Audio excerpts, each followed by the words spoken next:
दोस्तों, स्वागत है आपका हमारे चैनल में। अगर अब तक आपने इस चैनल को सब्सक्राइब नहीं किया तो प्लीज़ सब्सक्राइब कर लीजिए। आज हम कल की कहानी रूही उसका दूसरा भाग बताने वाले हैं। दोस्तों, पार्ट 1 में आपने सुना कैसे जय और रूही प्यार में एक दूसरे के करीब आ गए और फिर रूही ने जय से शादी के लिए कहा। और अब आगे, आप मुझसे शादी करोगे? रूही कहते हुए जय के कंधे पर सिर रखकर सिसक उठी। जय को जैसे करंट लगा। वह इस चीज़ के लिए बिल्कुल तैयार नहीं था। क्या कह रही हो? मैं तो मैरिड हूँ, तुम्हें पता है ना? यह तो मैं जानती ही हूँ। बस मेरी खुशी के लिए। रूही ने सारा प्यार उड़ेल दिया हो जैसे। पर यह गैर कानूनी है। मेरी पहले से ही एक शादी हो चुकी है। मेरी एक इमेज है। मैं किसी भी कीमत पर अपनी इमेज खराब नहीं कर सकता, ना लखनऊ में और ना ही यहाँ बॉम्बे में। मैं किसी को भी नहीं बताऊंगी, सच में, आई प्रॉमिस। आपके बारे में कोई जान ही नहीं सकता और बिल्कुल नहीं जान पाएगा। मैं बताऊंगी ही नहीं कि मेरी शादी किससे हुई है। मेरा इस दुनिया में कोई है ही नहीं, तो भला मैं किसे बताऊंगी? मेरे जो हैं बस आप ही हैं। बस मैं इसमें ही खुश रहूंगी कि मैं आपसे जुड़ गई। कहते कहते जय के गले में रूही ने अपनी बाहों का हार डाल दिया। वह उसके युवा शरीर की तपिश के आगे जय की चालाकियां जैसे धरी की धरी रह गईं। उसने भी रूही के इर्द गिर्द अपनी बाहें फैला दी और कहा, सोचता हूँ, देखते हैं क्या करना है। रूही का मासूम चेहरा, मीठी आवाज़, युवा तन, मनमोहक अदाएं, सब जय के विवेक पर इस बार भारी पड़ी। कुछ दिन बाद ही जय के हाँ कहते ही रूही आसमान में जैसे उड़ने लगी। एक मंदिर में दोनों ने चुपचाप शादी भी कर ली। ऑफिस में सब हैरान रह गए जब सुंदर और अलग ढंग से सजी धजी रूही ने मिठाई का डिब्बा ऑफर करते हुए कहा, लो सब लोग प्लीज़ मुंह मीठा कर लीजिए। सबने पूछा, किस खुशी में? मैंने शादी कर ली है। क्या? संवेद स्वर से ऑफिस एक साथ गूंज उठा। अरे किससे? कब? और ये ऐसे अचानक? है कोई बेहद शानदार। रूही हंसी। जिया ने पूछा, क्या नाम है? क्या करता है ये तो बता दो। दिनेश, एक बड़ा बिजनेसमैन है, यहीं रहता है। वैसे अक्सर फॉरेन टूर पर ही रहता है। बस इतना ही बताया उसने। सबके सवालों का जवाब रूही ने गजब के आत्मविश्वास से दिया। ऑफिस में सब ने पार्टी का शोर मचाया तो रूही ने वीकेंड पर सबको ताज होटल में डिनर पर इनवाइट किया। सबको बड़ी हैरानी हुई। सब ने सोचा, पता नहीं क्या मालदार मुर्गा हाथ लगा है। अब रूही जय के साथ ही रहने लगी थी। अपने फ्लैट से ज़रूरी सामान वह यहाँ ले आई थी और उसी के साथ रहती थी। तन मन धन से रूही के नशे में गिरफ्त जय ने अपने रुपए, पैसे, वैभव के रास्ते पूरे के पूरे खोल दिए थे। रूही ने रात को मासूमियत से ऑफिस के लोगों की पार्टी मांगने की बात कही तो जय सोच में पड़ गया। वह बिल्कुल नहीं चाहता था पार्टी में जाना। रूही ने कहा, आप बिल्कुल परेशान ना हो, मैं कह दूंगी कि आपको अचानक विदेश जाना पड़ा। मैं अकेले मैनेज कर लूँगी। मैं आपको परेशानी नहीं होने दूंगी। अकेली थी, मुंबई में कितना मुश्किल था। आपका साथ मिल गया तो जैसे मैं जी उठी हूँ। इससे ज़्यादा भला मुझे क्या चाहिए? जय, I love you so much. जय सोचने लगा, यह मुश्किल तो बड़े ही आराम से हल हो गई। मुझे पिक्चर में कहीं आना ही नहीं है। फिर तो ठीक है, करने दो इसको पार्टी या कुछ और, जो भी ये चाहे। यह तो पार्टी भी मैनेज कर लेगी अकेले ही। क्या फ़र्क पड़ता है? जैसे जी रही है जी ले। मेरा क्या नुकसान हो रहा है? मेरे दिन रात तो वैसे ही हसीन गुजर रहे हैं जैसा मैं चाहता था। इसे तो मेरे पैसे की भी ज़रूरत नहीं होती। इसे कोई लालच ही नहीं है। अपना कमाती है। और प्रत्यक्ष बोला, हाँ हाँ, क्यों नहीं, ज़रूर।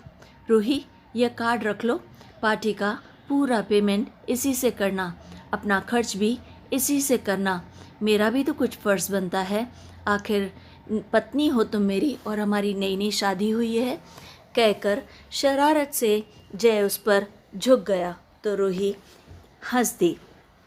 पार्टी से पहले रूही लोअर परेल में पैलेडियम मॉल में गई और वहाँ उसने जमकर शॉपिंग की।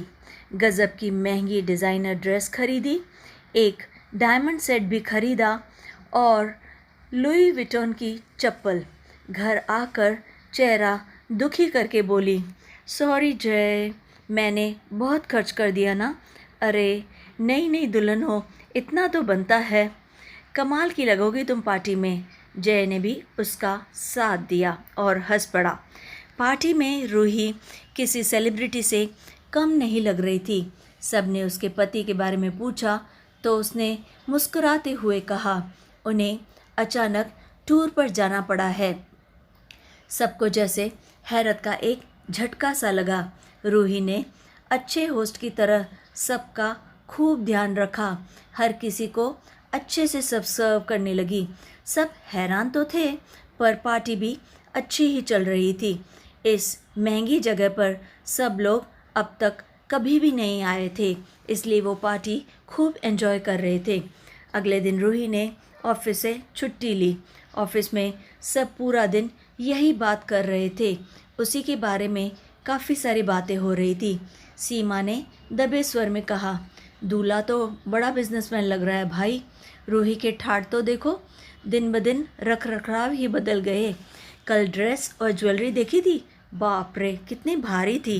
पूरा दिन सबका ध्यान रूही पर ही अटका रहा। धवल ने कहा, देखते हैं फेसबुक पर रूही ने कुछ पोस्ट किया है क्या, इसी बहाने उसके हस्बैंड को भी देख लेंगे। सब धवल के लैपटॉप पर झुक गए। हाँ हाँ देखना ज़रा, जिया बोली। फ़ोटो तो पोस्ट की है पर ज़रा अजीब सी है, दूल्हे राजा की तो बैक ही दिख रही है। 3-4 फ़ोटो रूही ने जय के साथ इस तरह पोस्ट की थी कि वह लगे वह किसी पुरुष के साथ खड़ी है, पर उस पुरुष का चेहरा कहीं भी नहीं दिखता था। सब उस दिन रूही की हरकतों पर हैरान भी थे और हंसे भी बहुत ज़्यादा।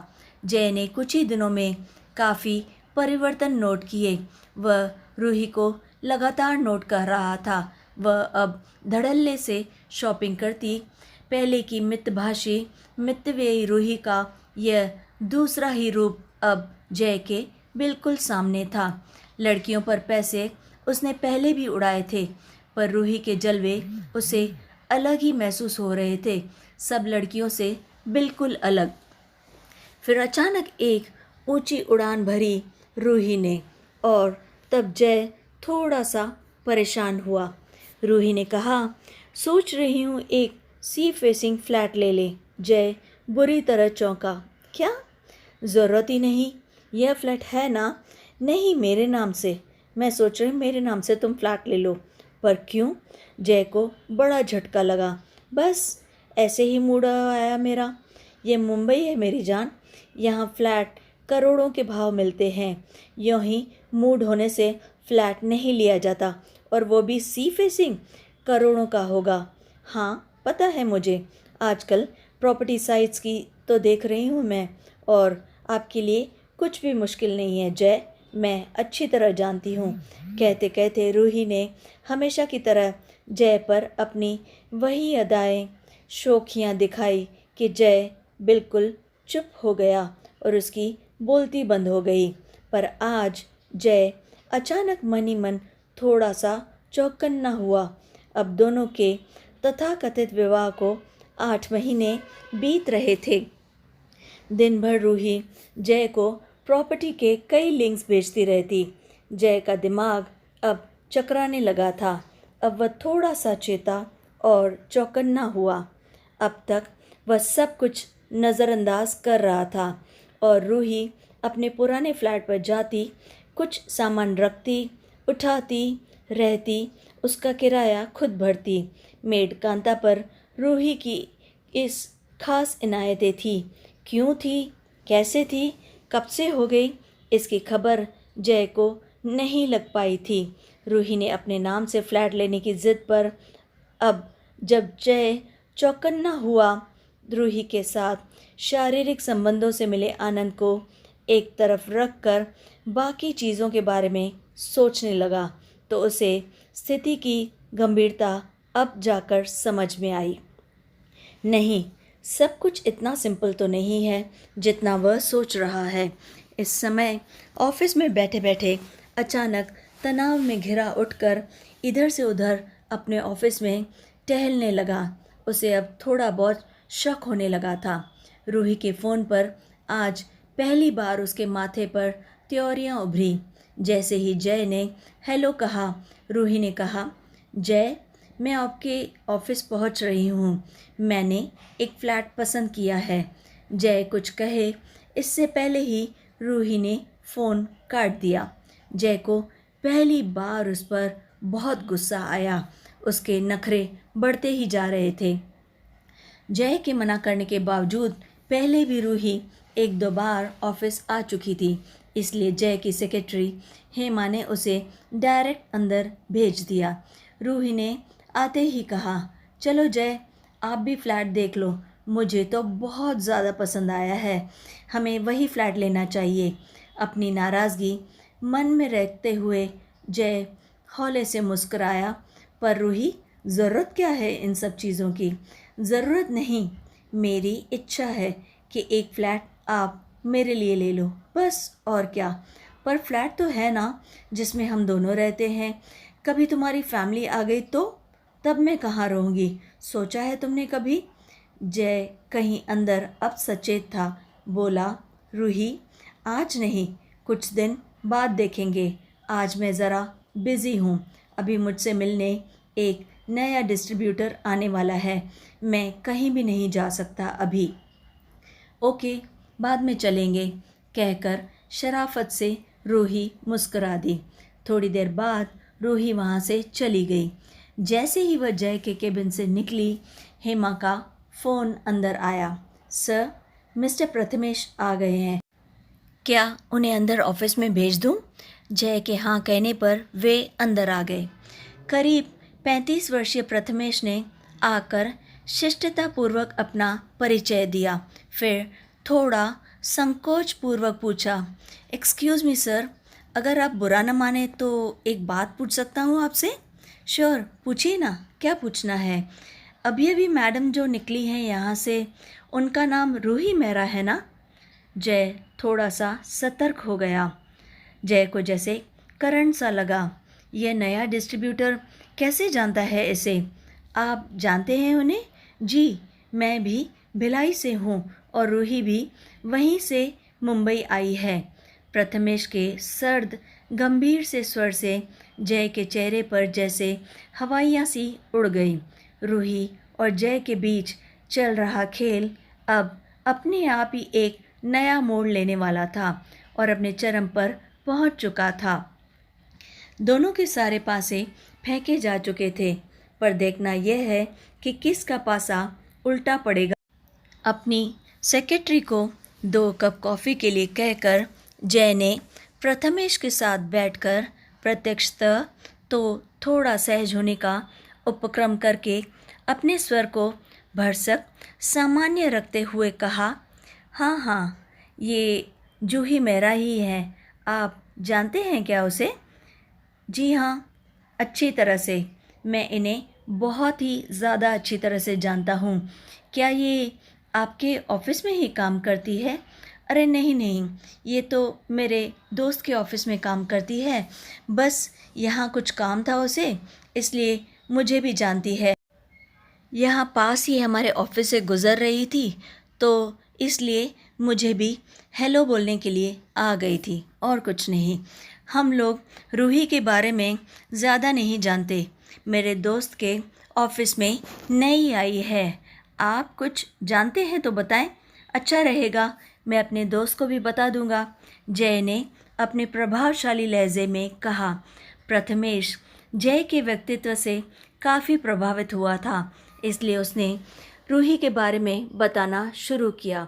उसने महसूस किया कि जय गुप्ता रूही के बारे में जानना चाहता है, प्रथमेश ने गंभीर स्वर में कहा, सर, ये लड़की नहीं, पूरा का पूरा एक तूफान है जिसकी जद में कोई आ जाए तो उसकी दुनिया हिल जाती है।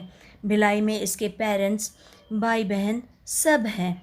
जब यह वहाँ पढ़ रही थी, इसके सहपाठी भिलाई के एमएलए रंजन के बेटे पराग को रूही से प्यार हो गया। साल भर दोनों एक दूसरे के प्यार में डूबे रहे। पराग अपने नेता पिता की हर तरीके से कमाई दौलत को खुले हाथों से रूही पर लुटाता रहा। फिर रूही ने रंग बदलना शुरू किया। वह पराग पर शादी करने का जोर डालने लगी, जबकि वह भी जानती थी कि यह मुमकिन नहीं है। पराग और रंजन को यह शादी कतई मंजूर नहीं थी। शादी रूही को भी नहीं करनी थी। फिर उसने पराग को धमकी दी कि उसके पास उसकी और पराग के कुछ फ़ोटोज़ हैं जिन्हें देखकर यह लगता है कि वह रूही का रेप कर रहा है, और व्हाट्सएप पर भी हुई चैटिंग के स्क्रीनशॉट्स भी थे उसके पास, और वह उनके खिलाफ यूज़ कर सकती है, जिन्हें वह हथियार बनाकर पुलिस केस कर सकती है। पुलिस के नाम से पराग के हाथ पैर बुरी तरह फूल गए। उसने सब कुछ अपने पॉलिटिशियन पिता को बता दिया कि एक लड़की उसे बुरी तरह ब्लैकमेल कर रही है और रेप केस की धमकी देकर उससे मोटी रकम मांग रही है। पराग को कहकर उसके पिता रंजन ने रूही को अपने पास बुलवाया। रूही बेधड़क पहुंच गई थी वहां। मैं पराग के गहरे दोस्त सुनील का बड़ा भाई हूं, इसलिए मुझे पूरी डिटेल्स अच्छे से पता हैं। जय अभी तक सांस रोके रूही की करतूत सुन रहा था। रंजन ने रूही को कहा कि वह पराग का पीछा छोड़ दे। रूही से पीछा छुड़वाना उनके बाएं हाथ का खेल है। वे भिलाई के राजा हैं। किसी की हिम्मत नहीं कि कोई उन्हें चुनौती दे सके। रूही ज़रा भी नहीं डरी, बल्कि तनकर उनके सामने खड़ी रही। उसने कहा, उन्हें जो करना है कर लें। फिर रंजन ने कहा, चुनाव का टाइम है, मैं किसी भी कंट्रोवर्सी में नहीं पड़ना चाहता, इसलिए उन्हें भी रूही के आगे झुकना पड़ा। नहीं तो लड़की, तुम्हें तो पता भी नहीं चलेगा कि तुम कब और किधर से गायब हो गई। तुम्हारे मरने के बाद मैं तुम्हें चरित्रहीन भी साबित कर दूंगा। राजनीति और पैसे की ताकत तुम जानती भी नहीं। अभी तुम बिल्कुल बच्ची हो मेरे सामने। पर रूही ने फिर उन्हें धमकी दी कि वह उसे अकेला ना समझे। उसके साथ भी काफ़ी सारे लोग हैं। ये सारे सबूत कुछ खास लोगों के पास भी हैं। चुनाव के समय रंजन किसी भी विवाद में पड़ना नहीं चाहते थे। आखिरकार रूही 25 लाख लेकर ही मानी। तब तक शायद उसे मुंबई में जॉब मिल चुकी थी। घर वालों से उसके संबंध कभी भी अच्छे नहीं थे और ना ही उनसे बनती थी उसकी। ना उन्हें इससे कोई मतलब है और ना इसे उनसे। बस यही कहना चाहूँगा कि इससे अलर्ट रहिएगा, कोई भी मामला कभी भी हो सकता है। जय बड़ी सफलता से अपने मनोभाव छुपा गया। उसके साथ नई डील फाइनल की। दोस्ताना ढंग से उसका फ़ोन नंबर, उसका भिलाई का पता भी ले लिया। प्रथमेश तो वहाँ से चला गया, पर जय, उसका सिर बुरी तरह चकरा गया था। उसे ऐसी कोई उम्मीद नहीं थी रूही के बारे में। सब चालाकियाँ, अय्याशियाँ धरी की धरी रह गई थी। परेशान हो गया। मैं फंस तो नहीं गया। बेवकूफ़ी तरह उसने हुस्न में डूबा, शादी तक कर आया। वह तो गनीमत है कि कोई फ़ोटो नहीं है। मुझे फंसा तो नहीं पाएगी। मुझे परेशान करने के लिए कुछ है तो नहीं उसके पास। पर आजकल मेरे पैसे तो खूब उड़ा रही है। कैसे पता करूं आखिर मेरे लिए उसके मन में है कुछ या कुछ नहीं है। क्या पता सुधर गई हो, सचमुच मुझे प्यार करती हो। ना, अब यकीन नहीं हो रहा। ऐसा नहीं होगा, उल्टा कुछ तो है जो मुझे कई दिन से खटक रहा है। अब जय थोड़ा सा सतर्क हो गया है। उस दिन पहली बार घर जाने पर रूही के रूप का जादू जय पर नहीं चला। जय ने अचानक उससे पूछा, रूही, भिलाई में तुमने किस कॉलेज से पढ़ाई की है? रूही के चेहरे पर जो भाव आए जय को अंदर तक हिला गए। अब तक रूही पूरी तरह कॉन्फिडेंट थी। रूही का ठंडा स्वर था, क्यों? आपको क्या करना है? नहीं, बस यूँ ही। आज ऑफिस में कोई बंदा आया था, उसने तुम्हें देखकर कहा कि उसने तुम्हें वहाँ देखा है। ठीक है, छोटा शहर है, वहाँ कई लोग मुझे जानते होंगे, इसमें कौन सी बड़ी बात है। तुम्हारे घर में कौन कौन है? कोई भी नहीं, और अब मेरा सारा फोकस केवल आप पर ही है। कहते हुए रूही के चेहरे पर आज जो मुस्कान उभरी थी उसे देखकर एक मिनट के लिए जय भी जैसे घबरा गया। जय ने यह मुस्कान पहली बार देखी थी। इस मुस्कान में कुछ तो था जो जय को सही नहीं लगा था। जय को आज इस मुस्कान में आने वाली किसी तूफान की झलक सी दिखाई दी। उसे महसूस हुआ कि वह फंस रहा है, नहीं, फंस चुका है। अचानक रूही उससे आकर लिपट गई। जय, सब छोड़िए ना ये सब बातें, हमें तो एक दूसरे का साथ मिला है, इसे एंजॉय करते हैं। अब मुझे आपके सिवा किसी से कोई भी मतलब नहीं है। उस दिन रूही के इर्द गिर्द जय की बाहों की गिरफ्त ढीली ही रही। अब वह थोड़ा संयम हो चुका था। सुबह फिर रूही ने फ्लैट की रट लगाई तो जय ने गंभीर होकर कहा, रूही, फ़िलहाल मैं बहुत बिज़ी हूँ, फ्लैट देखने का अभी टाइम नहीं मिल रहा है। Have some patience dear, time मिलते ही ज़रूर देखेंगे। ओके जय, नो प्रॉब्लम, जब आप चाहें तब चलेंगे। जय ने यह मामला कुछ दिन के लिए टाल ही दिया था। अब वह रूही से थोड़ा बहुत सतर्क था पर चिंतित भी था। पूरा हफ्ता जय की नज़र रूही के हर क्रियाकलाप पर रही। रूही की बॉडी लैंग्वेज अब जय अलग तरह से नोट कर रहा था। अब वह हर समय बहुत अलर्ट रहती, बेहद महंगी चीज़ें यूज़ करती और ये सब उसी के कार्ड से खरीदी जा रही थी। ऑफिस में भी रूही के सहयोगी उसकी हर चीज़ को महंगी और ब्रांडेड देखकर हैरान होते थे। आपस में यही बात करते कि वाकई रूही ने बहुत बड़ा हाथ मारा है। ससुराल में कौन कौन है, कैसे लोग हैं, पूछने पर रूही टालते हुए छोटा सा जवाब दे देती, कोई नहीं। यह जवाब देकर बात वहीं पर ख़त्म कर देती। प्रमोद की पत्नी सुरभि सीए थी। उसकी सीए की अपनी फर्म भी थी। साथ ही वह शौकिया प्रॉपर्टी इन्वेस्टमेंट का बिजनेस भी कर रही थी। एक दिन वह अपने क्लाइंट को एक रो हाउस दिखाने गई हुई थी। यह अमीर लोगों का एक महंगा इलाका था। जैसे ही वह अपने क्लाइंट के साथ वह रो हाउस से निकल ही रही थी कि उसने कुछ दूरी पर स्थित एक रो हाउस से रूही और जय के घर की पर्सनल मेड कांता को एक साथ निकलते हुए देखा। सुरभि बुरी तरह चौंकी। क्लाइंट को वहीं से बाय बोलकर वह इस तरह दीवार के पीछे खड़ी हो गई कि वह रूही को ना दिखे, पर वह स्वयं रूही को साफ साफ देख सके। उसे रूही अपने मैरिज एनिवर्सरी की पार्टी में भी नहीं जमी थी। वह उसे बेहद ही शातिर लगी थी। रूही से मिलने के बाद उसे कोई पॉजिटिव वाइब्स नहीं आई थी। सुरभि ने देखा कि रूही कांता को एक फ़ोन पर कुछ समझा रही थी। सुरभि थोड़ी सतर्क हो गई। यह लड़की कांता से क्यों इतनी प्रिय है? यहाँ इस पॉश सोसाइटी में कैसे निकल रही है भला? दोनों कितनी एक्साइटेड हैं। रूही कांता को कैसे जानती है भला? वह तो जय की मेड है। कांता जय की सोसाइटी से यहाँ इतनी दूर काम करने के लिए तो आती नहीं होगी। देखना पड़ेगा आखिर बात क्या है और इन दोनों का आपस में क्या चक्कर है। उस दिन प्रमोद घर लौटा तो चाय पीते हुए सुरभि ने उसे सब कुछ बताया। अरे प्रमोद, आज मैं नीलकंठ गार्डन गई थी। वहाँ मैंने रूही और जय की मेड कांता को एक साथ निकलते हुए देखा। मैं बहुत हैरान हो गई।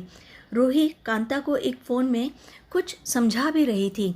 दोनों की बॉडी लैंग्वेज से ऐसा लग रहा था कि दोनों में काफ़ी अच्छी खासी बॉन्डिंग है या फिर पहचान है। ये रूही कांता को कैसे जानती है भला? और मैं तब से यही सोच रही हूँ। तुम्हें कुछ पता है क्या इसके बारे में? प्रमोद चौंका। क्या? पक्का रूही ही थी? तुमने ध्यान से देखा था वो रूही ही थी? तुमने उसे ज़्यादा बार देखा भी नहीं है, कहीं कोई और भी तो हो सकती है। नहीं नहीं, बिल्कुल रूही ही थी। फिर सुरभि के स्वर में शरारत उभर आई। अगर पत्नी पति के ऑफिस की किसी सुंदर लड़की से मिले तो ट्रस्ट मी, वह उसे ज़िंदगी भर नहीं भूलती। उसे वह लड़की हमेशा के लिए याद रह जाती है। नो डाउट रूही बहुत सुंदर है, इसलिए वह मुझे अच्छे से याद रह गई है कि वह रूही ही थी और मैं उसे ज़्यादा पसंद भी नहीं आई थी। बात तो सीरियस ही लग रही है डियर। एक तो जय पता नहीं आजकल कहाँ बिजी है। पहले तो वीकेंड पर यहाँ अपने आप ही हमारे पास आ जाता था, पर अभी काफ़ी दिनों से कुछ भी पता नहीं चल रहा। पता नहीं क्या कर रहा है आजकल। अभी फ़ोन करो उसे, पूछो कहाँ बिजी है। और हाँ, फ़ोन स्पीकर पर रखना, मैं भी सुनना चाहती हूँ कि वह क्या कहता है। प्रमोद ने उसी समय जय को फ़ोन मिलाया। कुछ ही घंटियाँ बजने के बाद जय ने फ़ोन उठाया और जय ने सुस्त आवाज़ में हेलो कहा। प्रमोद चौंका। तू कहाँ है जय? तेरी तबीयत तो ठीक है ना? अरे कुछ परेशान हूँ दोस्त, बाद में बात करूँगा। इतने में सुरभि ने अपनत्व भरे स्नेहिल स्वर में उसे प्यार से डांटते हुए कहा, जय आज सीधे यहाँ आओ और हमारे साथ डिनर करो। अरे भाभी, कैसी हैं आप? आज नहीं फिर कभी आऊँगा, प्लीज़ आज फोर्स मत कीजिए। अब सुरभि ने उसे और भी ज़्यादा प्यार से डपटा। जय उठो और सीधे घर आ जाओ। आज डिनर हम यहीं हमारे घर पे साथ में करेंगे। तीनों की दोस्ती बहुत ज़्यादा पक्की थी। अब जय उनको मना नहीं कर पाया। ढीले से स्वर में इतना ही कहा, आता हूँ भाभी। जय आया और उसके चेहरे पर तनाव साफ साफ दिखाई दे रहा था कि कहीं कुछ तो गड़बड़ है। आम बातों के बाद प्रमोद ने कहा, अब मुझे यह बता कि आजकल तू कहाँ बिजी है, और हाँ सच सच बताना, इतने दिन से मिला क्यों नहीं? मिला भी तो इतनी जल्दी में था कि सही तरीके से बात ही नहीं करता था। जय फीकी हंसी हंस दिया। अब सुरभि ने पूछा, जय मुझे ये बताओ कि तुम्हारी मेड कांता आज रूही के साथ क्या कर रही थी? मैंने दोनों को आज नीलकंठ गार्डन सोसाइटी में एक साथ देखा था। आपस में काफ़ी बातें कर रही थी। जय को अचानक से यह सब सुनकर जैसे करंट लगा। ये क्या कह रही हो भाभी? सच में रूही और कांता एक साथ थी? सुरभि ने अब थोड़ा गंभीर होते हुए कहा, जय कुछ बात है, हमें बताओ प्लीज़। अकेले परेशान होने की ज़रूरत नहीं है। सुरभि की बात पूरी हुई नहीं थी कि उसका फ़ोन बज उठा। वह जिससे भी फ़ोन पर बात कर रही थी, जितनी भी बात की, उससे लगा कि बात काफ़ी कुछ सीरियस है। जय और प्रमोद ने एक साथ वह बात सुनी भी। दोनों के चेहरे पर सुनकर तनाव थोड़ा और बढ़ गया। फ़ोन पर जब सुरभि ने कहा, क्लाइंट का पूरा नाम क्या है? रूही मेहरा तो नहीं? अच्छा, तुम ज़रा उसे अभी डाल दो संजय, मैं तुमसे बाद में बात करूँगी, अभी फ्लैट मत सेल करना। फ़ोन रखकर सुरभि ने जय को घूरा। जय, अब तुम जल्दी से किस चक्कर में हो और क्या क्या हो रहा है, हमें पूरा पूरा सच बताना। प्रमोद ने पूछा। संजय ने क्या बताया सुरभि? रूही मेहरा आजकल सी फेसिंग फ्लैट ढूंढ रही है। संजय उस एरिया का प्रॉपर्टी डीलर है। पूछ रहा था कि मेरी नॉलेज में कोई फ्लैट है क्या, तो वह उसे रूही के लिए रिकमेंड कर दे। क्लाइंट को बड़ी ही जल्दी है। लड़की ने नाक में दम कर रखा है, उसे जल्द से जल्द सी फेसिंग फ्लैट चाहिए ही चाहिए। जय चलो अब शुरू हो जाओ, पक्का कुछ तो गड़बड़। एक आम नौकरी करने वाली लड़की भला सी फेसिंग फ्लैट कैसे ढूंढ सकती है? वो अफोर्ड भी कैसे कर पाएगी? कुछ देर शांत रहने के बाद जय ने आखिर चुप्पी तोड़ी। भाभी, प्रमोद, मैं शायद किसी मुश्किल में फंस गया हूँ। मुझसे गलती। प्रमोद ने कहा, ऐसी गलतियाँ तो तू हमेशा से करता आया है यार। मैं तो तुझे अच्छे से जानता हूँ। मैं कुछ बोला नहीं, पर इस बार शायद बात कुछ और है। मुझे लगता है काफ़ी कुछ सीरियस है। चल बता जल्दी से। उसके बाद जय रूही से मिलने से लेकर आज तक की हर बात बताता चला गया। सुनकर प्रमोद और सुरभि ने अपना सिर पकड़ लिया। जय सचमुच मुश्किल में था। सुरभि ने उसे डांट लगाई और कहा, इतनी बड़ी पोस्ट पर हो, पर रहे ना आम के आम आदमी। लड़की देखी नहीं कि फिसल गए। क्या कर दिया तुमने जय? मर्द की फितरत, अच्छी भली पत्नी होने के बावजूद तुम यहाँ यह सब करते हो जय। मुझे तुमसे यह उम्मीद नहीं थी। तुम पर बहुत गुस्सा आ रहा है मुझे। प्रमोद ने सुरभि को शांत रहने का इशारा किया। कहा, जय, इससे पहले कि पानी सर से ऊपर हो जाए हमें कुछ न कुछ करना चाहिए। इससे तुम शादी भी कर बैठ गए। तुम्हारा दिमाग सचमुच खराब हो गया था क्या? जय ने धीमे से कहा, पर कहीं कोई सबूत नहीं है, कहीं भी नहीं। सुरभि ने कहा, ऐसा तुम्हें लगता है जय? इस लड़की ने कांता को भी अपने साथ मिला लिया है, इतना तो पक्का है। तो फिर अब तुम सबसे पहले रूही से यह जान लो कि वह चाहती क्या है, और कांता को बिना शक हुए रूही से किसी तरह अपने घर की चाबी वापस ले लो, और यह मानकर चलो कि रूही के पास तुम्हारे खिलाफ सॉलिड सबूत ज़रूर होगा, वरना वह इतनी हिम्मत कभी नहीं कर पाती। अभी वीकेंड पर हम तीनों फ्री हैं, तब फिर आराम से सोचते हैं कि आगे क्या करना है। कोई न कोई रास्ता ज़रूर निकल आएगा। इतने में जय के फ़ोन पर रूही का फ़ोन आया। सुरभि ने जय को स्पीकर पर फ़ोन रखने का इशारा किया। जय ने वैसे ही किया। रूही का मीठा स्वर सुनाई दिया। कहाँ हो जय? मैं कब की घर पहुँच गई। ट्रैफिक में हूँ, आ रहा हूँ। हाँ जल्दी आ जाओ, मैं तुम्हारा वेट कर रही हूँ। और सुनो, वीकेंड में फ्री रहना, समझे? फ्लैट फाइनल करेंगे, मैंने पसंद कर लिया है। प्रमोद ने जय को कुछ इशारा किया तो जय ने आगे कहा, अरे रूही, काम के चक्कर में मैं तुम्हें एक बात बताना भूल ही गया कि मुझे कल सुबह ही लखनऊ जाना है अपने मम्मी पापा के पास। पापा की तबीयत ज़रा ठीक नहीं है, आते ही पैकिंग करनी है। ओह, क्या हुआ पापा को? तुमने बताया नहीं?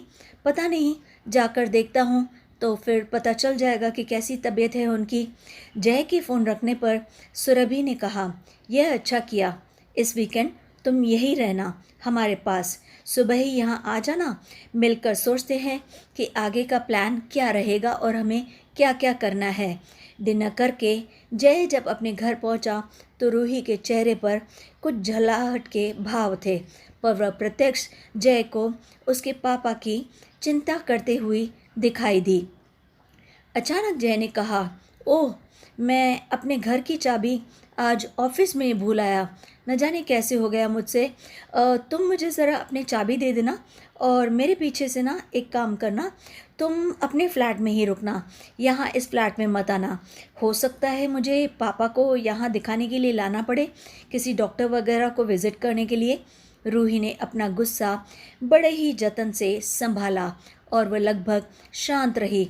मतलब हमें दूर रहना पड़ेगा फिर?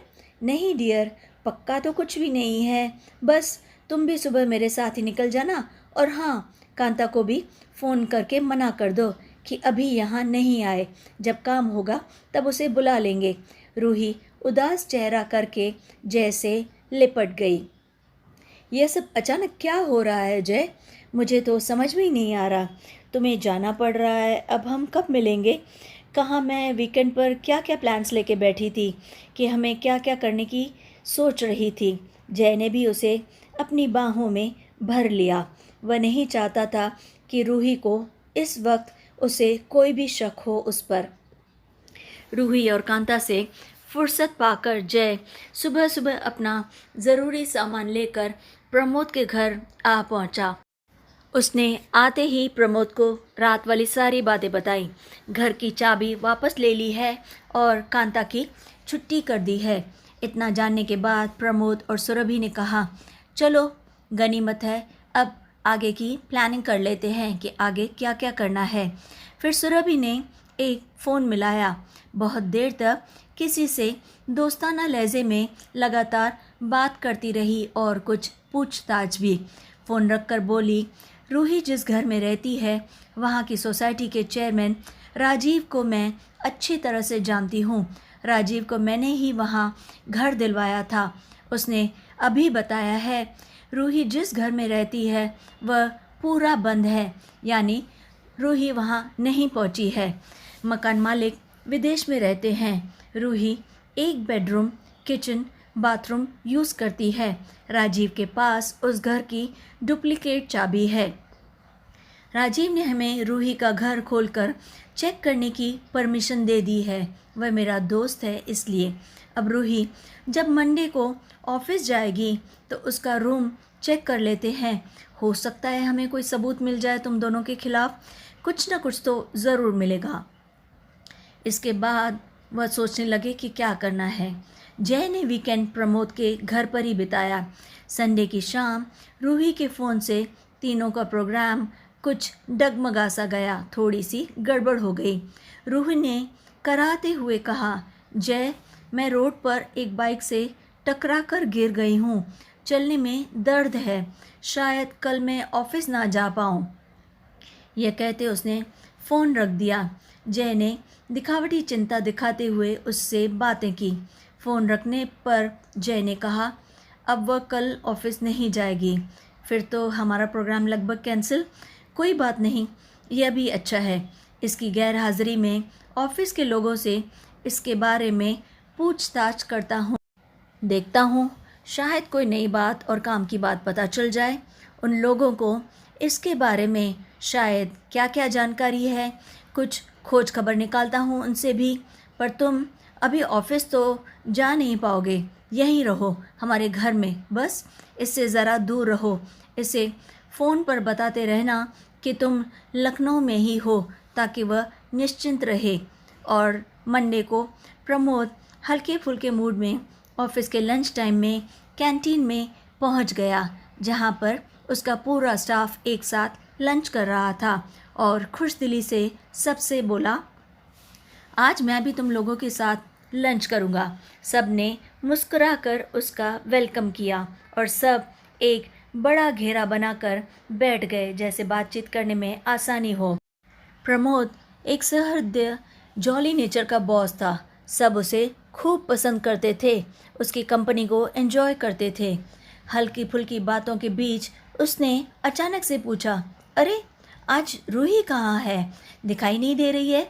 शीला ने जवाब दिया, सर उसके पैर में कुछ चोट लगी है, आज वह छुट्टी पर है। आपको पता नहीं? ओह अच्छा, पर रहती कहाँ है? सर यह तो किसी को भी आज तक नहीं पता।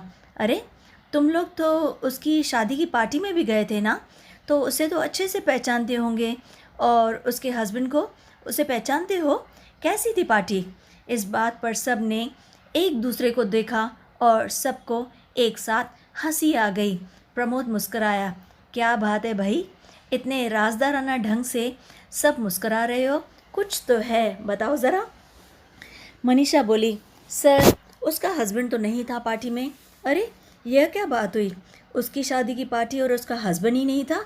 सर हम में से कोई नहीं मिला अभी तक उससे। फ़ोटो देखी? इस बात पर सब हंस पड़े। शीला ने कहा, सर बस हाथ और बैक की फ़ोटोज़ ही देखी हैं। प्रमोद अब उनके साथ नाटक करते हुए हंसने लगा। यह कैसी बातें कर रहे हो सब? विजय ने कहा, सर रूही ने बताया है कि उसका हस्बैंड फ़ोटोज़ खिंचवाना पसंद नहीं करता, इसलिए किसी भी सोशल स्टेटस पर उसका कोई भी फ़ोटो नहीं है। वैसे रूही को देखकर इतना समझ आ रहा है कि वह काफ़ी बड़ा बिजनेसमैन है। मतलब? जिया ने कहा, सर आजकल रूही हमसे अलग ही दुनिया की दिखती है। एक से एक महंगे ब्रांडेड कपड़े पहनती है और महंगे ब्रांड की ही चीज़ें लेती है। हम तो देखते ही रह जाते हैं, पर सर काम बहुत करती है। हर दूसरे तीसरे दिन जहाँ भी आप उसे बाहर भेजते हैं, वह अपना काम एकदम मेहनत से करती है और वहाँ ज़रूर जाती है। प्रमोद मन ही मन बुरी तरह चौंका। मैं बाहर कहाँ भेजता हूँ उसे भला? उससे मुझे बाहर का क्या काम? उसका सिर थोड़ा सा चकरा गया, लेकिन सबको कुछ पता न चल जाए इसलिए वह कुछ नहीं बोला। सर, आजकल तो वह सी फेसिंग प्रॉपर्टी देख रही है। कहती है उसका हस्बैंड उसे गिफ्ट देना चाहता। वह कह रही थी कि ये उसका बचपन का सपना है और उसका हस्बैंड यह सपना उसका पूरा करने वाला है उसे ये गिफ्ट देकर। प्रमोद सबकी बातें सुनकर लंच करके सहज रूप से बातें करता हुआ वहाँ से चुपचाप उठ खड़ा हुआ और अपने ऑफिस में आकर बैठ गया। अपने केबिन में जाकर जय को फ़ोन किया। बच्चू, हम जितना सोच रहे हैं ये बंदी तो उससे भी शातिर है। हम जितना सोच रहे थे परेशानी उससे भी बड़ी है। रूही से ज़बरदस्त दूरी रखना अभी, और सी फेसिंग फ्लैट की बात तो भूल ही जाना। रूही जय से लगातार संपर्क में थी। वह चेक कर रही थी कि वह बम्बई में है या बाहर। जय ने उसे कुछ भी महसूस नहीं होने दिया। वह उससे हमेशा की तरह बातें करता रहा। अगले दिन जब रूही ऑफिस आ गई तब सुरभि, प्रमोद और जय नीलकंठ सोसाइटी पहुँचे। राजीव से सुरभि की अच्छी खासी दोस्ती थी। उसने उसे रूही के बारे में बहुत कुछ बता दिया था। राजीव ने रूही के फ्लैट की चाबी उन्हें चुपचाप से दे दी। जब तीनों ने एक साथ रूही के रूम में कदम रखा तो तीनों बुरी तरह चौंक पड़े। ऐसे लग रहा था जैसे अभी अभी फ्लैट का झाड़ू पोछा हुआ था और ऐसी स्मेल भी आ रही थी। बर्तन साफ ताज़े ही धुले हुए थे। सुरभि ने कहा, इसे तो चोट लगी थी, तब फिर इतना सारा काम करके ये सब कहिए ऑफिस? हैरानी की बात है। सुरभि ने सबसे पहले उसकी अलमारी खोली, कपड़े, मेकअप का सामान और ज्वेलरी भी। दूसरी दराज खोलते ही सुरभि बुरी तरह ज़ोर से चिल्लाई, जय, प्रमोद, यहाँ आ जाओ। दोनों सब कुछ छोड़कर उधर की तरफ लपके सुरभि के साथ आकर खड़े हो गए। ड्रॉवर जय और रूही की फ़ोटो से भरी हुई थी। दोनों के अंतरंग पलों की तस्वीरें। प्रमोद और सुरभि ने जय को घूरा। जय की नज़रें शर्म से नीचे झुक गईं, चेहरा उतर गया। एक फ़ोन भी पड़ा था। दोनों की शादी की भी फ़ोटोज़ थी। जय के फ्लैट में दोनों के रिश्ते का सच उजागर करती हुई सच्चाई की उनकी फ़ोटोज़ थी। सुरभि ने फ़ोन निकाला। उसमें रूही और जय की चैटिंग के कई सारे स्क्रीनशॉट्स फॉरवर्ड किए हुए थे। सब महंगे सामान को जय के कार्ड से खरीदे गए थे। वह सब रखे थे और सबकी रसीद भी वहीं पर रखी हुई थी ताकि सबूत के वक्त काम आ सके। तीनों हारे से एक दूसरे का मुंह देखते रह गए। सुरभि ने सब चीज़ें उठाकर अपने बैग में रख लीं। बाकी कमरे की तलाशी भी ले ली। तीनों राजीव को चाबी देते हुए बहुत सारा थैंक्स बोलकर वहाँ से चुपचाप निकल गए। वापसी में जय की बोलती बंद थी। प्रमोद ने थके से स्वर में कहा, यार कहाँ फंस गया तू? तुझ पर ना इतना गुस्सा आ रहा है कि क्या बताऊँ। जय ने प्रमोद सुरभि के साथ बैठकर आगे के कदम के बारे में अच्छी तरह सोच लिया और फिर जय ने रूही को फ़ोन किया। रूही, मैं आज रात मुंबई पहुंच जाऊंगा। पापा बिल्कुल ठीक हैं, तुम चिंता मत करना। Very good. ऑफिस से सीधे घर पर आ जाती हूँ, ओके? अब ये तीनों नहीं चाहते थे कि रूही अपने फ्लैट पर जाए और अपना सामान वहाँ से गायब देखे, वरना वो सतर्क हो जाएगी। पर ये तीनों यह नहीं जानते थे कि जब रूही को पैर में चोट लगी थी, कांता उसकी देखभाल के लिए उसी के साथ ही थी। कांता को रूही पैसों से खरीद चुकी थी। यह सब फोटोज़ कांता ने ही खींची थी। रूही ने ही यह फ़ोन कांता को लेकर दिया था ताकि हर वक्त उनकी मदद कर सके। उस दिन भी जब रूही पैर ठीक होने पर ऑफिस चली गई थी तब कांता वहीं बस स्टॉप पर बस का खड़ी इंतज़ार कर रही थी। कांता ने अपने पुराने फ़ोन से तुरंत रूही को फ़ोन कर दिया था कि ये तीनों उसके घर में घुसे हैं, यानी कि रूही को पूरी बात समझते देर नहीं लगी थी। रूही समझ गई कि उसकी पोल खुल चुकी है। कांता को भी समझ आ गया कि उसे भी इन सब की लाइफ से अब गायब होना ही पड़ेगा और वह अपना रास्ता लेकर चलती बनी। वह अब जय की सोसाइटी के आसपास फटकेगी भी नहीं।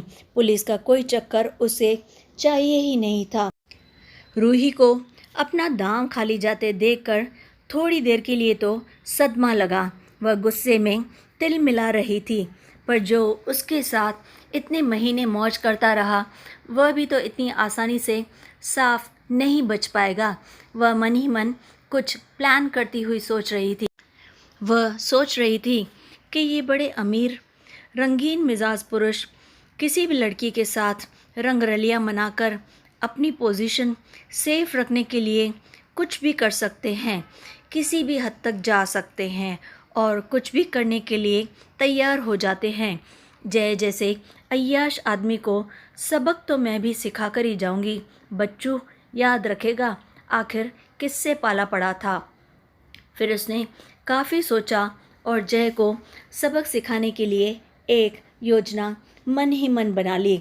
इस समय सुबह के 11 बजे थे। प्रमोद आज ऑफिस आया ही नहीं था। रूही ने जानबूझकर ऑफिस में देर तक काम किया। रात 9 बजे रूही जय के फ्लैट पर जा पहुंची। उसकी आशा अनुसार सुरभि, प्रमोद और जय तीनों वहीं उसी फ्लैट पर बैठे थे। रूही किसी को देखकर भी ज़रा भी नहीं चौंकी तो तीनों बुरी तरह हैरान हुए। रूही मुस्कुराकर सबको हेलो बोलते हुए आराम से सोफे पर बैठ गई। सुरभि ने कठोर स्वर में बात करना शुरू करते हुए कहा, रूही, हमें तुम्हारी सारी असलियत पता चल चुकी है। अब एक्टिंग करने का नाटक मत करो, समझी तुम? पैसा कमाने का अच्छा तरीका खोजा है तुमने।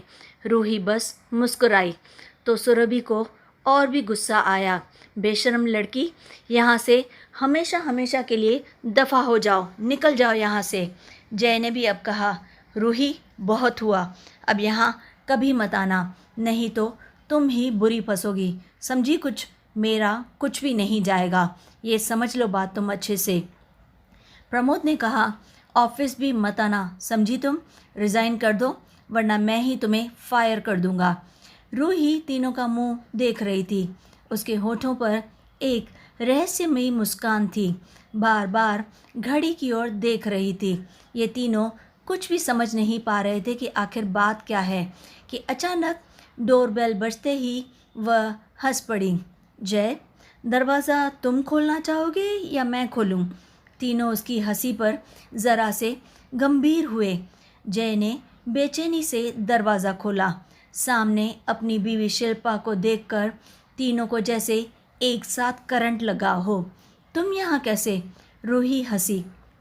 जय, अपनी वाइफ का वेलकम तो करो। मैंने इन्हें हर बात बताकर अपनी आँखों से पूरा तमाशा देखने के लिए यहाँ आने की रिक्वेस्ट की थी और हाँ, कुछ फ़ोटोज़ भी फॉरवर्ड कर दिए थे। तुम्हें तो खुशी होगी। ज़्यादा हैरान ना हो, तुम्हारी पूरी फैमिली के फ़ोन नंबर तो मैं तुम्हारे ही फ़ोन से कब की ले चुकी थी। तुम तो बेवकूफ़ निकले। सिर्फ मैं ही गुनहगार नहीं हूँ जय, तुम भी उतने ही दोषी हो। एक जवान लड़की की नज़दीकी तुम्हें ही तो चाहिए थी, और किसे चाहिए थी? आजकल कुछ भी फ्री में मिलता है क्या? जय और ज़ोर से चिल्लाया और बोला, क्या बकवास कर रही हो? मैं तुम्हें देख लूँगा। क्या बात है, देखने में कुछ कसर बची है क्या डियर? रात दिन देख ही चुके हो मुझे तुम। रूही कुटिल हंसी हंसी।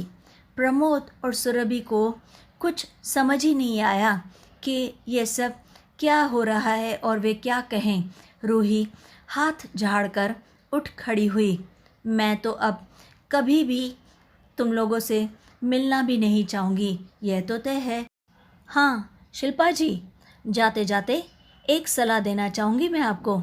बड़ा हैंडसम पति है आपका, एक तो यहाँ अकेला और उस पर मुंबई और उस पर इतना रंगीन मिजाज फितरत। वाह भाई वाह, अब तक आप बड़े धोखे में जीती रही हैं।